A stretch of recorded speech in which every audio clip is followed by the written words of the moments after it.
الحمدللہ وحدہ والصلاة والسلام علی من لا نبی بعد اما بعد۔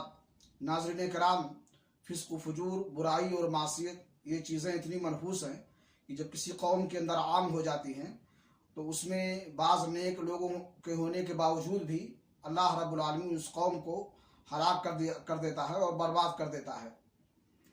لیکن نیک لوگوں نے اگر دنیا میں حق کو عام کرنے اور باطل کو کچلنے کا فریضہ انجام دیا ہے تو اللہ رب العالمین آخرت میں ان کو ان بدکاروں سے اور برائی کا ارتکاب کرنے والوں سے الگ رکھے گا۔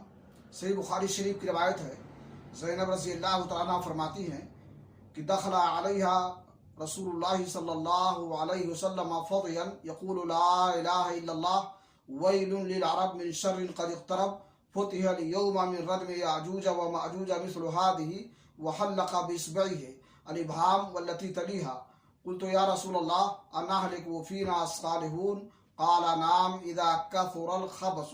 اللہ کے نبی جناب محمد رسول اللہ صلی اللہ علیہ وسلم زینب رضی اللہ تعالیٰ عنہ کے پاس گئے۔ آپ گھبرائے ہوئے تھے اور کہہ رہے تھے کہ ہلاکت ہو، بربادی ہو عرب کے لیے اس شر کی وجہ سے جو قریب ہے۔ یاجوج و ماجوج کی دیوار سے اتنا کھول دیا گیا ہے۔ آپ نے اپنے انگوٹھے اور اس انگلی کا جو انگوٹھے کے قریب ہے حلقہ بنا کر کے دکھایا۔ میں نے کہا کہ اللہ کے رسول، کیا ہمیں ہلاک و برباد کر دیا جائے گا؟ ہمارا وجود اس صفحے ہستی سے مٹ جائے گا جبکہ ہمارے درمیان کچھ نیک لوگ موجود ہوں گے؟ اللہ کے رسول نے فرمایا کہ ہاں، جب برائی عام ہو جائے گی۔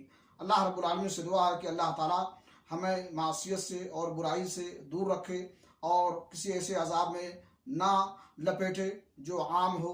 تقبل یا رب العالمین۔ وصلی اللہ علی نبینا محمد وعلی آلہ وصحبہ اجمعین۔